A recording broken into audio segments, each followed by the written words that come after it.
Bonsoir à toutes et à tous et bienvenue dans ce journal. C'est une victoire pour les consommateurs en Côte d'Ivoire. La RTCI annonce la suspension de la hausse des tarifs des données mobiles. Nous avons constaté son effectivité ce mardi. Vous allez voir que 2 opérateurs manquent à l'appel. Les routes en mauvais état interpellent de nombreux citoyens. Pour y répondre, certaines municipalités s'impliquent. Nous serons à Port-Bouët et à Koumassi où des solutions pour l'entretien des routes ont été trouvées. Et puis à 10 jours du Ramadan, les couturiers sont soumis à une pression considérable. La demande est forte et les commandes de dernière minute s'accumulent. Une période très cruciale pour ces artisans. Mais d'abord, une partie de l'ancienne voie reliant Adjamé à Yopougon en passant par la cité Fermont est fortement dégradée. Des bétons de l'autoroute du Nord ont cédé, ce qui inquiète fortement les usagers de cette commune qui appellent les autorités à intervenir. Leur reportage de Salif Yalekwe et Mathieu Rimbadé. Ici, nous sommes sur l'ancienne voie menant à Yopougon, partant de la cité Fermont, non loin du marché de fruits. La voie est dégradée. Le bitume a laissé place à des nids de poules qui ralentissent fâcheusement la circulation. Tous les usagers appellent à sa réhabilitation. Le même problème, c'est gâté. Bon, je ne sais pas si c'est l'eau de caca qui fait ou bien quoi. Je ne sais pas c'est quel problème juste ici là. Le 1er, le 31 ici là, c'est gâté. Oui. S'il pleut là même, on peut passer ces problèmes. Ça fait une semaine là même, il y a une benne qui est quittée en haut là-bas pour venir tomber ici. Ça nous fatigue, hein, ça nous fatigue. Tu vois, un embouteillage comme ça, là, on dévie. Sauf qu'on on veut prendre tous les camions qui viennent là. On a forcément de prendre une seule sens. C'est l'autre côté n'est pas bon. On n'a qu'à essayer de voir ici, là, un peu. Dans ce même endroit, une partie de l'autoroute du Nord constitue un danger. L'eau de ruissellement a laissé des marques. Des pans du béton ont disparu. Un drame pourrait survenir si rien n'est fait, selon les usagers. Les bétons sont quittés pour venir. Il n'a qu'à voir, il n'a qu'à essayer de voir. Sinon, ça peut créer un accident un jour ici. Ça ne va pas nous arranger. Moi, un gros camion qui a dérapé ici. Moi, il voulait tomber ici, encore ici. Vraiment, on demande à l'État pour nous aider. En attendant que l'appel des usagers soit entendu, on se débrouille comme on peut sur ce tronçon. Et justement, dans la réhabilitation des routes, quelle est l'implication des mairies? Nadjaïdja et Fugence Kissiedou étaient à Port-Bouët et à Koumassi afin de constater l'effort de ces 2 communes pour améliorer l'état des routes. Reportage. En sortant de chez lui ce matin, Charles Ndri ne s'imaginait pas se retrouver face à un problème de mobilité, lui qui est propriétaire d'une voiture. Pourtant, les nids de poules qui jonchent les rues de sa cité à Cocody-Riviera vont vite le faire déchanter. Je sortais de la cité, voilà, juste après le petit tournant là, il y a mon cadran qui est sorti. Mais il faut dire que c'est dû aussi à l'état de la route. On essaie de boucher un peu le trou avec les sacs de sable, mais quand il pleut là, l'eau emporte tout. Face à l'état de la route, nul choix pour les riverains que de trouver des alternatives. Des efforts presque vains, mais surtout éphémères face à la pluie ou aux eaux de ruissellement. Non loin de là, dans cet autre quartier de Cocody, Abou Diakité s'évertue à remblayer les trous que laissent les eaux usées sur leur passage, sans grand succès. Il y a 5-6 jours, quand on a fini de nettoyer la route, la nuit il a plu. Et les gravats que nous avons mis réapparaissent. Donc ça casse beaucoup de voitures. On a contacté la mairie maintes fois. Nous sommes en attente depuis pratiquement 2 ans et demi. Pour effectuer ces travaux, c'est environ 5 000 francs qu'il sort à chaque fois de sa poche. La machine me fait 70 000 francs en demi-journée et je mets le carburant 30 000, ça dépend souvent 40 000 ou 50 000 francs. Si ces usagers doivent se débrouiller pour trouver une solution à l'entretien de leur voie, certaines mairies ont pris les choses en main. C'est le cas notamment des communes de Koumassi et Port-Bouët. Dans la première circonscription, cette gestion de la voirie s'est déclinée en 3 opérations principales: construction, aménagement et reprofilage. Au niveau de la commune de Koumassi, il y a eu 2 types de traitements de voirie. Le premier, c'est celui qu'on connaît tous, le traitement au bitume. Et le second, c'est le traitement au pavé. Le conseil municipal a décidé de construire ces voies-là au pavé et d'en faire des voies piétonnes. Pour les voies traitées au bitume, ce sont les voies ouvertes à la circulation qu'on peut constater dans tout Koumassi. À Port-Bouët, c'est la même dynamique.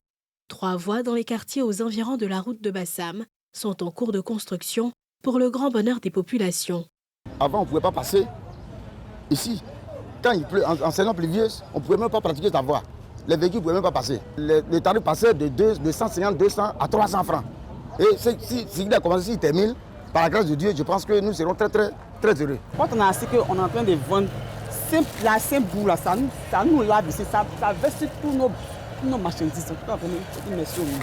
Bon, ils ont commencé les travaux, il n'y a pas tout longtemps, mais je vois que vraiment, ça avance vraiment. Cette initiative d'un coût de 3 milliards de francs CFA répond à un besoin de l'autorité communale de soulager les populations. Le transfert des compétences en 2003 nous donne l'autorisation de nous occuper des routes intérieures. Nous avons commencé d'abord par le reprofilage de beaucoup de routes, mais quand on fait le reprofilage, il suffit d'une seule pluie et nos populations ont des problèmes pour sortir. Nous avons donc décidé de bitumer certaines routes, des routes majeures comme celle sur laquelle nous sommes. C'est une obligation pour le conseil municipal de Port-Bouët de faire les routes parce que ça faisait partie de notre programme. En Côte d'Ivoire, les routes sont classées en plusieurs catégories, à savoir les voies d'intérêt national, gérées par le ministère, les voies urbaines qui sont du ressort du district, les voies communales dont la gestion dépend des mairies et les voies privées. Dans l'entretien et la gestion de leurs routes, les mairies se font la plupart du temps appuyées par des structures étatiques compétentes. Je vous le disais en titre, la pression aura payé. Ce mardi, la RTCI a reculé et a suspendu la hausse des tarifs des données mobiles en Côte d'Ivoire. Une hausse qui avait suscité tout le week-end la colère des consommateurs. Pour vous, nous avons constaté l'effectivité de la suspension ce mardi. Vous allez voir que seul un opérateur a répondu à l'appel. Nadja Echa.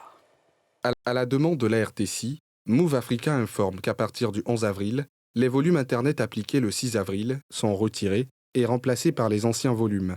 C'est une première bataille gagnée pour les consommateurs et les initiateurs du mouvement de contestation contre les nouvelles tarifications data appliquées depuis ce 7 avril par les 3 opérateurs mobiles du marché.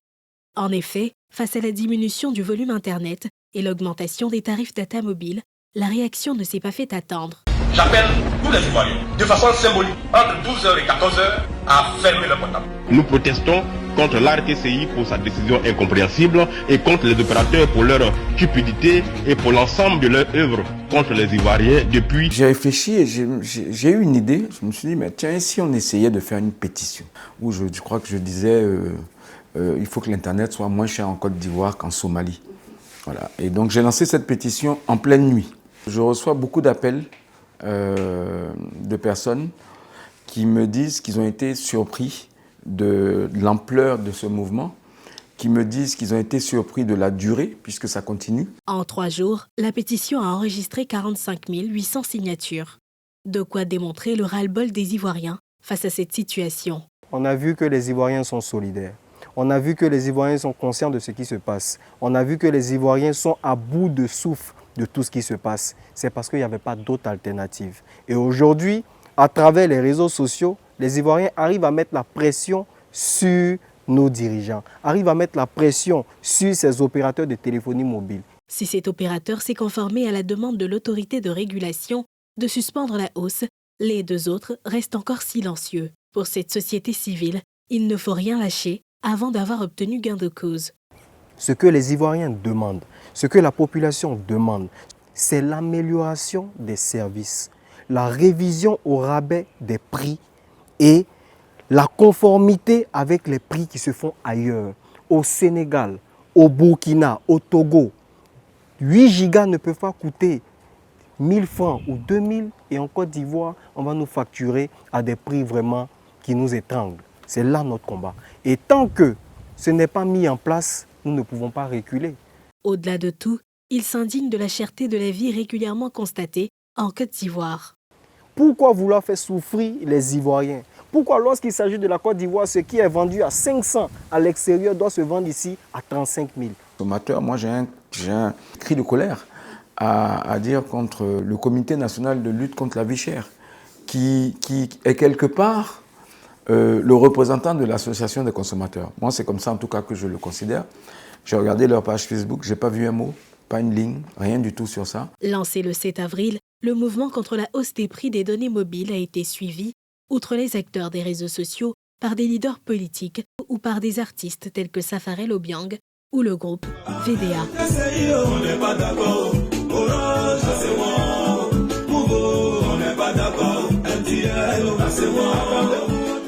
Et puis à quelques jours de la fête du Ramadan, les couturiers sont surchargés de travail, la demande est forte et les commandes de dernière minute s'accumulent, comme nous le montre dans ce reportage Issa Koné, Nikema Moussa et Tanguy Conan. Ahmed est couturier. À quelques jours de la fête de Ramadan, il s'attelle à terminer les dernières commandes. Pour satisfaire ses nombreux clients, Ahmed a aménagé ses horaires de travail. Comme c'est moi le carême, donc c'est pas facile pour nous de travailler dans la journée. Donc on travaille beaucoup dans la nuit. Voilà, pour qu'on puisse finir un peu les habits, parce que dans la journée, nous sommes beaucoup fatigués. Fauvier Michel, une cliente d'Ahmed de longue date, est venue récupérer ses habits après plusieurs tentatives. Il m'a donné rendez-vous une semaine. Bon, je suis venue, il n'a pas encore terminé. Donc j'attends. Ce qu'il va me dire, comme la fête n'est pas encore arrivée, donc j'attends. S'il me donne un autre jour encore, si ça m'arrange, je m'en vais. Si ça ne m'arrange pas, je prends mon pain et je m'en vais. Le retard des clientes, les coupures d'électricité et la fatigue du jeûne, tant d'éléments qui, selon Ahmed, justifient le retard des livraisons. On sait comment on marche avec notre cliente. Voilà, les clientes comme les clients. Voilà, tu vas venir, tu es fâché. Bon, on a nos mots aussi. Ce n'est pas que tu prends les choses en mal, quoi. Voilà, parce que tu sais, c'est l'argent qu'ils viennent nous donner. Donc on ne peut pas regarder ça. Et puis, on ne peut pas. Quelqu'un qui vient te donner, il est plus mieux que toi. Donc il faut savoir lui parler. Contrairement à Ahmed, Zé opte pour la planification. Après 20 ans dans le métier, plus question de faux rendez-vous. Chaque jour, Dieu fait, il y a déjà le programme de travail qui est là. Parce que nous, je fais le programme de travail, j'ai des emplois qui sont là. Il y a d'autres des brodeurs, il y a d'autres des couturiers, il y a d'autres des coupeurs, il y a d'autres des monteurs. Voilà, chacun a leur rôle de travail. Au jour d'aujourd'hui, c'est les retraits. À part de demain, parce qu'on a 10 jours de la fête. Ça veut dire que dans les 10 jours de la fête, on ne peut plus prendre un habit pour confectionner. Connu pour ses engagements, Awa ne voit pas de mal à faire le trajet à Bobo-Dokui-Marcouri pour ses tenues. J'ai déjà dépouillé mes habits il y a très longtemps. Et j'ai déjà récupéré, depuis la semaine passée, j'ai récupéré mes habits. Donc je ne fais pas partie des retardataires. J'ai été déjà victime plusieurs fois des faux rendez-vous des couturiers. Mais ça m'a donné quand même des leçons. Je n'ai pas déposé un peu tard. Donc je fais toujours, je m'arrange à déployer mes habits toujours avant. La fête de Ramadan consacre la fin du jeûne musulman. À l'occasion de cette célébration, chacun prépare sa tenue. Pour ces derniers jours, tout le monde attend impatiemment le retour de son couturier. Et puis selon les guides religieux, la dernière décade du Ramadan est très importante. Comment l'aborder et quelles sont ses exigences? Les éléments de réponse de Salifia Lekoué et Mathurin Badé. Le jeûne du Ramadan tire allègrement vers la fin. Ce 20e jour marque le début d'une période aussi importante pour les fidèles musulmans avec la recherche de la nuit de la destinée. Quels sont les enseignements que l'on peut tirer de ce dernier virage? C'est tout le mois du mois de Ramadan de fête qu'on jeûne, certes, mais les 10 dernières nuits du mois de Ramadan sont d'une importance capitale qu'il ne faudra jamais rater. Donc, de ce fait, il faut se concentrer, certes. Toute prière que vous allez faire, vous devez vous faire ça avec dévotion, humilité, concentration, en pensant au sens du verset coranique, en faisant des sadakas, donnant des aumônes, lire le Saint-Coran, qu'il faut passer ces 10 dernières nuits-là en prière. Et les musulmans que nous sommes, nous devons prendre toutes les dispositions nécessaires. La nuit de destin, c'est l'une des nuits les plus importantes dans la vie d'un musulman. Elle est meilleure que 1000 mois. Donc pour un musulman pratiquant, croyant et pratiquant à la fois, alors c'est une occasion en or qu'il ne faut jamais laisser passer. Une période qui nécessite ainsi de nombreux efforts. Une période plus pénible pour les travailleurs. À ce propos, le guide religieux évoque la question. Il faut faire un planning. Donc ça dépend des heures de prière dans votre quartier. Si la mosquée de chez vous commence les prières à minuit, jusqu'à 2h du matin, jusqu'à 3h du matin, à vous de voir si le lendemain est un jour ouvrable, vous faites au moins 1 heure de temps, 2 heures de temps, ça suffit. Vous avez une heure de temps, 2 heures de temps la nuit, et le lendemain, vous avez encore 1 heure de temps, 2 heures de temps, c'est gagné. Mais ne rien faire, c'est ça le problème en fait. Mais il faut planifier, il faut donner son temps. Le jeûne s'étend sur 29 ou 30 jours. La fête de ce pilier est marquée par la fête de l'Aïd el-Fitr. Dans le reste de l'actualité, les autorités de l'aviation africaine sont inquiètes de l'émergence de nouvelles drogues qui circulent dans les aéroports. Pour mieux coordonner le combat contre ce trafic, une rencontre a eu lieu à Abidjan afin de planifier des stratégies de lutte plus efficaces. Le reportage de Thiemé Danger et Kimo Eric. Les aéroports d'Afrique, dont celui d'Abidjan-Port-Bouët en Côte d'Ivoire, font de plus en plus face à une problématique nouvelle, la circulation de drogues psychoactives, dont le tramadol. Des substances obtenues par synthèse chimique à usage non médical et très toxique, commandées en ligne au moyen de la cybermonnaie anonyme et dissimulées parmi les colis aéroportés. Les intercepter, telle est la mission de ces hommes du dispositif inter-État de lutte contre les stupéfiants. Réunis dans la capitale ivoirienne, ils peaufinent stratégies et outils opérationnels pour faire face à l'évolution permanente de nouvelles drogues et des nouveaux modes de trafic dans les aéroports de la région Afrique. C'est une activité de jumelage qui permet donc aux points focaux de la lutte contre les nouvelles substances psychoactives de se retrouver, de partager des expériences, de créer un réseau d'échange en Afrique. Le phénomène des drogues, notamment dans la zone Afrique, est de plus en plus préoccupant. Mais à côté de cela, on a donc des substances émergentes qu'on appelle les nouvelles substances psychoactives. Les dites substances sont en train d'émerger et donc de prendre toute l'Afrique. Donc c'est un travail d'anticipation sur ces nouvelles drogues émergentes. Et nous avons l'obligation de renforcer les capacités de toutes les agences d'application de la loi. Le spécialiste ivoirien sonne par ailleurs la mobilisation des États pour contenir cette menace au développement. Au gouvernement d'ouvrir les yeux sur ces substances émergentes. Heureusement, pour ce qui concerne l'État de Côte d'Ivoire, ils ont pris une loi assez révolutionnaire qui prévoit une disposition donc, pour tout ce qui est nouvelles substances. C'est à saluer. Nous encourageons donc les États à aller vers l'harmonisation de leurs tests. Parce qu'une substance qui est contrôlée à Abidjan peut ne pas être contrôlée à Kinshasa, elle peut ne pas être contrôlée à Conakry.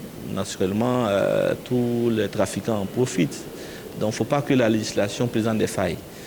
Il faut aussi que les agents de l'application de la loi se mettent à jour. Aujourd'hui, la lutte contre les drogues traditionnelles, c'est vrai, c'est bien bon, mais les trafiquants sont passés à autre chose. Il faut aussi les suivre ou à la limite anticiper. Meublée de communication et cas pratiques, la rencontre d'Abidjan s'inscrit dans le cadre de la mise en œuvre du GRIDS, Programme mondial d'interception rapide des substances dangereuses, une initiative de l'Organe international de contrôle des stupéfiants, préjudiciable à la fois aux économies nationales et à la santé des populations. Et enfin, la pyramide du plateau se refait une beauté. Créée dans les années 1970, elle a perdu de son charme avec le temps. Pour lui redonner vie, un projet de rénovation par des artistes nationaux et internationaux vient de voir le jour. On en parle avec Nikema Moussa et Karine Kassi. Construit entre 1970 et 1973, la pyramide du plateau a perdu son charme avec le temps et le manque d'entretien. Après le départ de ses occupants, c'est la moisissure. L'édifice est plus que jamais délabré. Pour redonner vie à ce bâtiment emblématique de la Cité des Affaires, la structure 251 initie le projet Pyramide 2023. Demain est déjà né. C'est remettre en lumière ce joyau d'architecture de type brutaliste grâce à des artistes sélectionnés par M. Otoleman ici présent, aussi bien internationaux que nationaux, que des jeunes. Il y a certains Abidjanais qu'on a rencontrés qui nous ont dit que quand ils passaient devant la pyramide, ils détournaient le regard. Parce que ça les attristait, parce qu'ils n'aimaient pas l'endroit. Et nous, ce qu'on aimerait justement, c'est remettre cette œuvre magnifique, iconique, sous le feu des projecteurs, pour que les Ivoiriens soient fiers, et surtout qu'ils aient des émotions en passant, qui passent devant les œuvres d'art et que ça déclenche un petit frisson, un petit sursaut et un intérêt pour l'art. Une métamorphose qui accompagnera la renaissance de la capitale abidjanaise. Ça va être principalement de la peinture. On va avoir aussi, par exemple, pour ce que va réaliser Issa Diabaté, on aura aussi de la photo, on aura aussi des projections architecturales. Donc on a vraiment une grande palette de matières, d'écriture, d'idées qui va être utilisée pour cet événement. L'idée, c'est de redonner vie à ce bâtiment, de par nos couleurs, ou de par un entrepreneur, on aura gagné. C'est vraiment partager cet amour que nous avons, partager cette fierté d'être ivoirien et d'avoir eu un président si visionnaire, car même si aujourd'hui un architecte de la place venait à construire un tel bâtiment, il resterait tout aussi épatant, étonnant, innovant. Des artistes ivoiriens et internationaux, ainsi que des élèves de l'INSAC, viendront embellir les façades de cet édifice atypique. Pour le projet Pyramide 2023, j'ai eu la chance de pouvoir visiter le lieu à l'intérieur et je me suis inspiré de plusieurs photos que j'ai réalisées à l'intérieur. Et j'ai mélangé ces photos et je rends hommage à l'architecture du bâtiment et à sa grande folie, puisque c'est quand même une architecture hors norme, brutaliste. Et je vais représenter un mélange de peinture et de photos. Donc je vais reproduire une image que j'ai créée totalement, mais qui va dialoguer avec l'architecture du bâtiment de la pyramide. Une initiative qui intervient à la 50e année d'existence de ce bâtiment qui incarnait autrefois la vitalité et la beauté de la commune du Plateau. Prévu prendre fin le 19 avril, la petite tour Eiffel d'Abidjan retrouvera sans doute sa fierté. Et voilà, c'est la fin de ce journal. Merci de l'avoir suivi. Bonne suite de programme sur la nouvelle chaîne ivoirienne.